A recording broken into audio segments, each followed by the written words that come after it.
दोस्तों यदि आप सीएसआर नेट केमिकल साइंस की प्रिपरेशन करना चाहते हो और आप चाहते हो कि आपका पहली ही बार में सीएसआर नेट क्वालिफाई हो जाए, आपका सिलेक्शन हो जाए, तो ये वीडियो केवल आपके लिए है। यहाँ पर मैं डिटेल में आपको एक्सप्लेन करूंगा कि फर्स्ट अटेम्प्ट में मतलब पहली ही बार में आपका सीएसआर नेट एग्जाम किस प्रकार से क्वालिफाई होगा।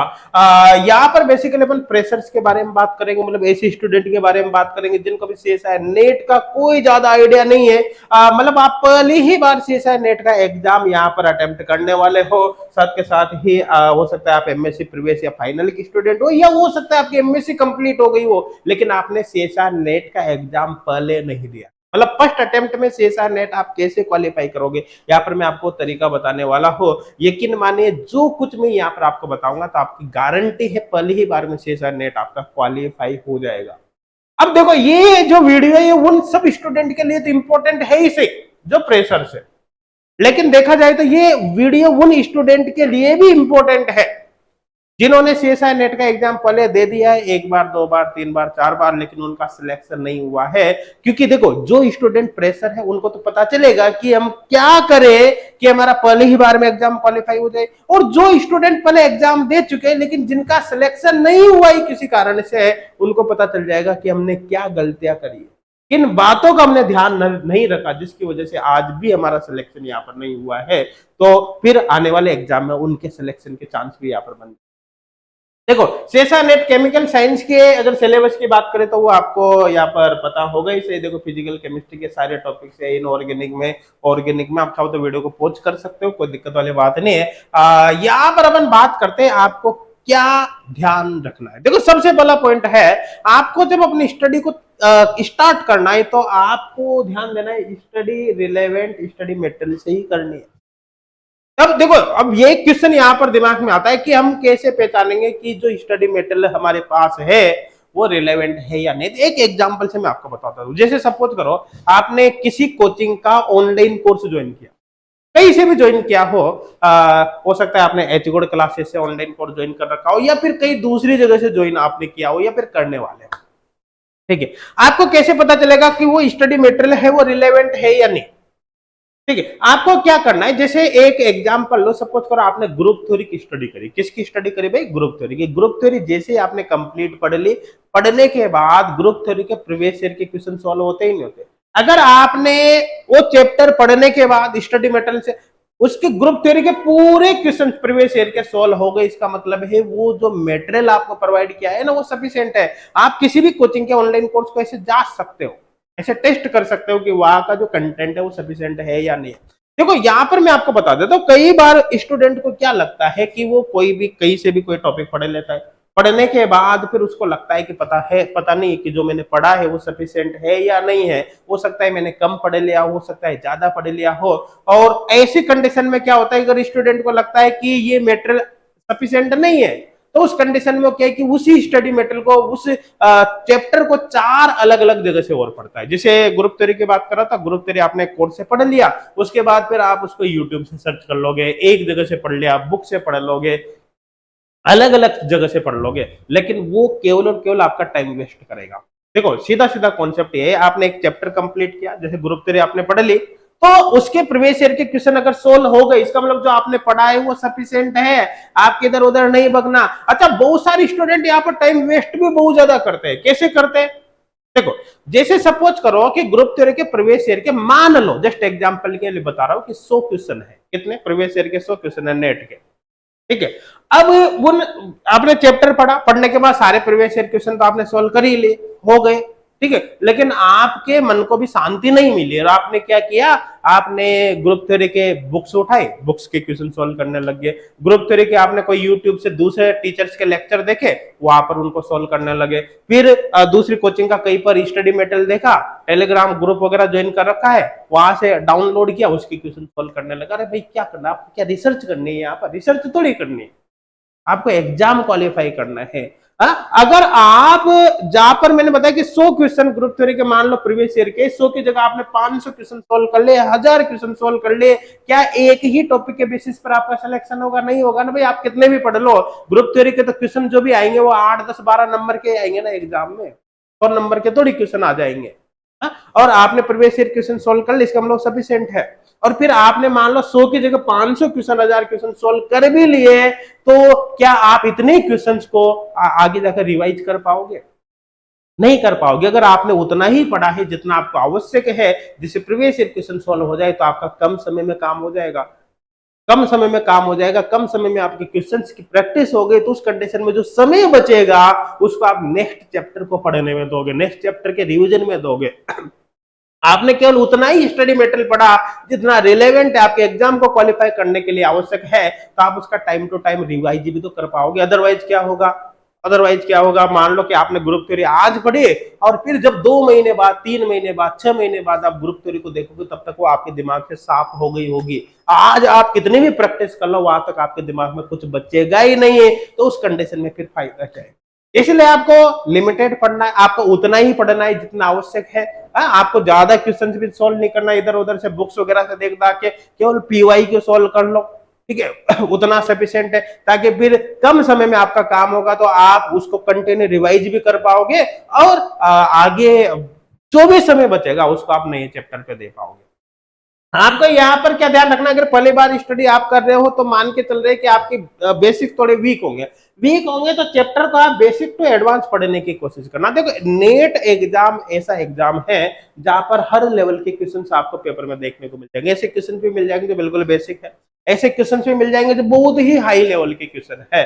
तो आपको क्या है कि हर चैप्टर को बेसिक से एडवांस पढ़ना है। बेसिक से एडवांस पढ़ने का फायदा क्या होगा कि अगर कोई थोड़ा सा ट्रिकी बेस क्वेश्चन भी आ जाए तो वहां पर आप अपनी अप्रोच लगा पाओगे, क्योंकि आपके कॉन्सेप्ट क्लियर है, तो ऐसे क्वेश्चंस को भी आप वहां पर सोल्व कर पाओगे। देखो, सबसे बेस्ट तरीका क्या होता है कि आज की तारीख में देखो ऑनलाइन कोर्सेज वगैरह जो होते हैं भी काफी सस्ते होते हैं, आप ज्वाइन कर लो, आप कहीं से भी ज्वाइन करो, यही नहीं करा आप एच कोड क्लासेस से ज्वाइन करो। मैंने आपको तरीका बता दिया ना कि आप किसी भी कोर्स का डेमो ज्वाइन करो, एच कोड क्लासेज हो चाहे फिर दूसरी कोचिंग हो, आप डेमो ज्वाइन करो। किसी भी डेमो के दौरान जो भी 3-4 दिन 5 दिन आपको मिलते हैं, उस दौरान आपको क्या करना है, आपको पर्टिकुलर एक चैप्टर को पूरा पढ़ लेना है, और उस चैप्टर को पढ़कर उसके पीवाई को सोल्व करके देख लेना। अगर आपके पीवाई को सोल्व होगी, इसका मतलब वो सफिशिएंट है, आपको कुछ भी एक्स्ट्रा करने की कोई आवश्यकता नहीं, उस कोर्स को आपको ज्वाइन कर लेना चाहिए, चाहे वो कहीं से भी हो। आई थिंक समझ में आ गया होगा, ठीक है। अब नेक्स्ट यहाँ पर देखें कि 100% सिलेबस के पीछे आपको नहीं भागना है। देखो, बहुत से स्टूडेंट क्या होता है कि ये भी पढ़ लो वो भी पढ़ लो, सारा 100% सिलेबस कवर करने की कोशिश करते हैं। देखो, नेट का सिलेबस भाई बहुत ही ब्रॉड है, 100% सिलेबस करना इतना आसान काम नहीं है, और फिर 100% करो भी तो क्यों करो। देखो, ध्यान देना, कुछ टॉपिक ऐसे होते हैं जिनसे काफी ज्यादा मार्क्स के क्वेश्चन आते हैं, ठीक है, कुछ टॉपिक ऐसे होते हैं जिनसे बहुत ही कम मार्क्स के क्वेश्चन आते हैं। मतलब आप सारे टॉपिक्स को इक्विवेलेंट नहीं देख सकते भाई, एक जैसा नहीं देख सकते। आपको टॉपिक को डिसाइड करना है। आपको सबसे पहले भाई, अगर आप सेल्फ स्टडी भी कर रहे हो ना, तो आप सबसे पहले प्रीवियस ईयर क्वेश्चंस का एनालिसिस कर लो। एनालिसिस करने से आपको पता चल जाएगा किस टॉपिक से ज्यादा मार्क्स के क्वेश्चन आते हैं, किससे कम मार्क्स के क्वेश्चन आते हैं। अगर आपने ऑलरेडी कोई ऑनलाइन कोर्स वगैरह ज्वाइन कर लिया है या फिर कर लेते हो, तो वहां तो आपको पता चल ही जाएगा प्रीवियस ईयर क्वेश्चन पेपर में से कि कहां से ज्यादा मार्क्स के क्वेश्चन आते हैं। तो जिन टॉपिक में से ज्यादा मार्क्स के क्वेश्चन आते हैं, जो बेसिकली हाई वेटेज टॉपिक है, आप उन पर ज्यादा फोकस करिए, और जो लो वेटेज टॉपिक है, जहां से कम मार्क्स के क्वेश्चन आते हैं, उन पर आपको कम फोकस करना है। उनकी क्वेश्चन प्रैक्टिस भी बहुत कम करनी है, उनके क्वेश्चन में भी ज्यादा नहीं उलझना, ताकि जो समय बचेगा उस समय को भी आप कहां पर दे सको, हाई वेटेज टॉपिक पर दे सको। ये आपको विशेष तौर पर ध्यान रखना है। और एक ही चैप्टर में रिसर्च करने मत बैठ जाना। मैंने बताया ना, जैसे कि रिलेवेंट स्टडी मटेरियल से ही स्टडी करनी है, अदरवाइज क्या होगा, आप ले देकर एक ही चैप्टर को बार बार पढ़ते रहोगे, आपका समय कब खत्म होगा आपको पता ही नहीं चलेगा।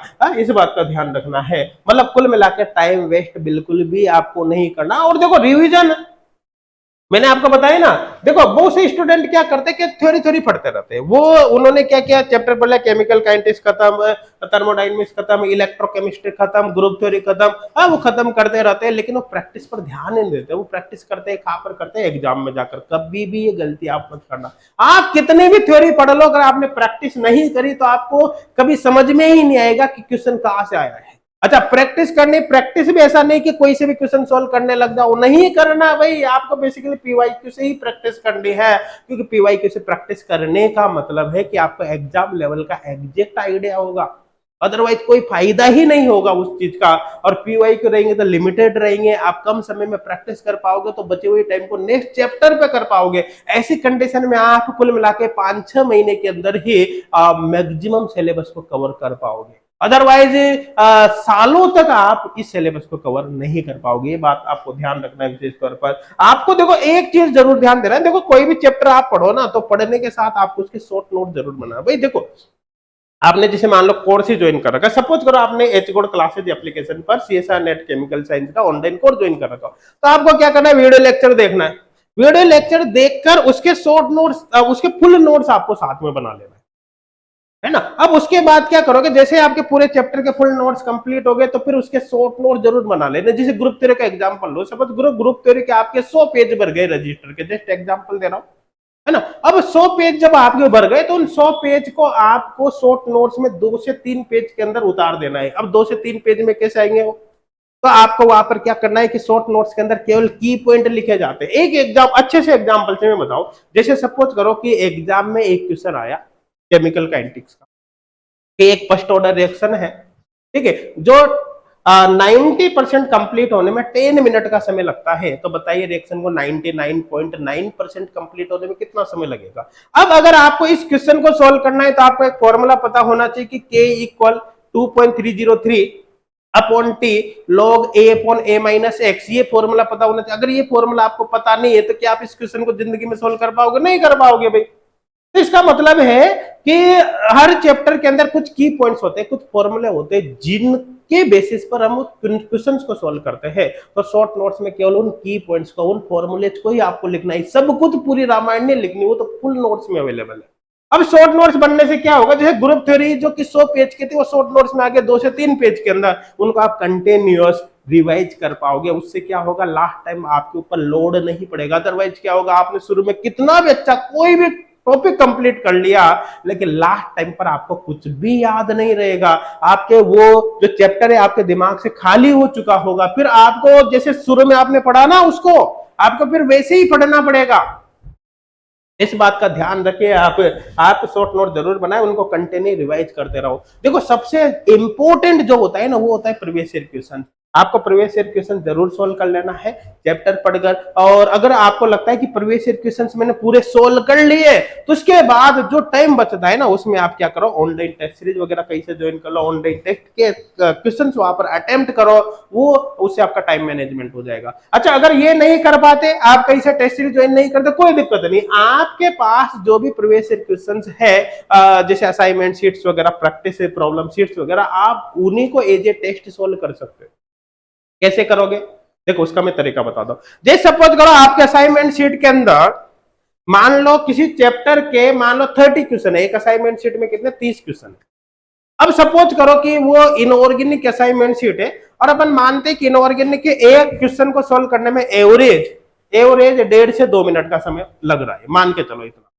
तो आपने उस 30 क्वेश्चन के असाइनमेंट शीट को सोल्व करने के लिए फिक्स कर दिए जैसे 45 से 60 मिनट कि मैं इतने टाइम के अंदर इसको करूंगा। फिजिकल के न्यूमेरिकल टाइप के क्वेश्चन है तो आपने 2 से 3 मिनट का समय शेड्यूल कर दिया, ठीक है। अब 60 मिनट का समय कर दिया, अलार्म भर दिया, अलार्म भर के क्वेश्चन सोल्व करना शुरू करो। उससे क्या होगा, जैसे पहला क्वेश्चन आपने सोल्व किया, दूसरा किया, तीसरा क्वेश्चन आपको नहीं आ रहा हो या उसमें कुछ डाउट आपके आ रहा है तो आप वहां पर क्या है कि ये मान के चलोगे कि मैं मेन एग्जाम ही दे रहा हूं, इसलिए आप तीसरे क्वेश्चन को स्किप करके छोड़कर आप चौथे क्वेश्चन पर आ जाओगे। अब आपने चूंकि तीसरे क्वेश्चन को छोड़ दिया है, मतलब वहां पर टाइम बच गया, तो चौथा क्वेश्चन, पांचवा क्वेश्चन, छठा क्वेश्चन हो गया। मान लो 8वें क्वेश्चन में फिर आपके प्रॉब्लम आ गई, उसको भी आपको स्किप कर देना है, फिर 9वें, 10वें, 11वें क्वेश्चन पे आ जाना है। तो ऐसा आप करोगे तो जो आपने 45 से 60 मिनट का टाइम दिया है तो आपको ऑटोमेटिक वहां पर पता चलेगा कि आपने जो 45 से 60 मिनट की जगह वो 30-35 मिनट के अंदर ही पूरा पेपर सोल्व कर लिया। अब उसमें आपको दिखेगा कि कुछ क्वेश्चन बच गए जो आपने स्किप किए थे, जैसे मान लो 4 नंबर का, 8 नंबर का, 12 नंबर का क्वेश्चन बच गया, तो आपको क्या करना है, सेकंड राउंड में उन क्वेश्चंस को सोल्व करना है जो आपने फर्स्ट राउंड में सोल्व नहीं किए। समझ रहे हो? तो उस कंडीशन में क्या आप पूरा पेपर सोल्व कर पाओगे कम से कम समय के अंदर, और ऐसी कंडीशन में आपकी एक्चुअल प्रैक्टिस होगी यहाँ पर। अच्छा क्वेश्चन सोल्व करते समय आप क्या है कि वर्चुअल कैलकुलेटर काम कर लो, है ना। वर्चुअल कैलकुलेटर, क्योंकि भाई प्रेजेंट टाइम में आपको पता है सीएसआर नेट के अंदर भी वर्चुअल कैलकुलेटर काम में आ रहा है और गेट के एग्जाम में भी वर्चुअल कैलकुलेटर काम में आता है। तो अगर कोई न्यूमेरिकल है तो आप डायरेक्ट उसी पर प्रैक्टिस करो, ताकि बहुत से स्टूडेंट क्या करते हैं, प्रैक्टिस पहले करते नहीं, एग्जाम में जब वो कैलकुलेटर वो देखते हैं तो फिर उनको यूज करना ही नहीं आता। तो ऐसे केस में क्या होता है कि उनका टाइम काफी वेस्ट हो जाता है। आपको टाइम बचाना है, आपको शुरू से ही वर्चुअल कैलकुलेटर से अपनी प्रैक्टिस करनी है। आप गूगल प्ले स्टोर से डाउनलोड कर लेना, है ना, गेट वर्चुअल कैलकुलेटर इस तरह से कुछ सर्च करके। तो उस कंडीशन में क्या है, आपकी प्रैक्टिस शुरू से ही उसके अकॉर्डिंग चलेगी, तो फिर आपके किसी भी प्रकार के कोई प्रॉब्लम यहाँ पर नहीं आएगी। तो दोस्तों ये कुछ टिप्स थी, आपको इनको जरूर फॉलो करना है। मैं गारंटी से करा हूं अगर आपने इन चीजों को फॉलो किया, आवर स्टडिंग से आप बच गए, रिलेवेंट कंटेंट पर ही आपने फोकस किया, चैप्टर को बेसिक से एडवांस तक आपने कंप्लीट किया। आप केवल यहाँ पर हाई वेटेज टॉपिक पर ज्यादा फोकस करो, लो वेटेज टॉपिक पर कम फोकस करो, उनके कम क्वेश्चन प्रैक्टिस करो, जो समय बचाए उसको भी किस पे लगा दो, हाई वेटेज पर कर दो। आप अपने टाइम को यहाँ पर मैनेज कर लो अच्छी तरह से, और थ्योरी प्लस पीवाईक्यू दोनों पर फोकस करो, केवल थ्योरी पर फोकस नहीं करना है। शॉर्ट नोट्स आपने बना लिया और रेगुलर उनका रिवीजन कर रहे हो, तो मान के चलना गारंटी दे रहा हूं मैं, पहले बार में आपका यहाँ पर सिलेक्शन निकल जाएगा, आपको दूसरी तीसरी चौथी बार नहीं जाना पड़ेगा। और कोई स्टूडेंट ऐसा है जो फर्स्ट सेकंड थर्ड बार एग्जाम दे चुका है फिर भी वो कंटिन्यू तैयारी करता जा रहा है, तो उसको भी इस बात का विशेष तौर पर ध्यान देना है, क्योंकि इनके बेसिस पर उसको एक्चुअली ये पता चलेगा कि कहां पर उसने गलतियां करी है, ताकि अब उन गलतियों को वो इंप्रूव करे, वहां पर उनका ध्यान रखे और उनको एलिमिनेट करके दोबारा एग्जाम दे, तो फिर उसका एग्जाम वहां पर क्वालिफाई। Thank you.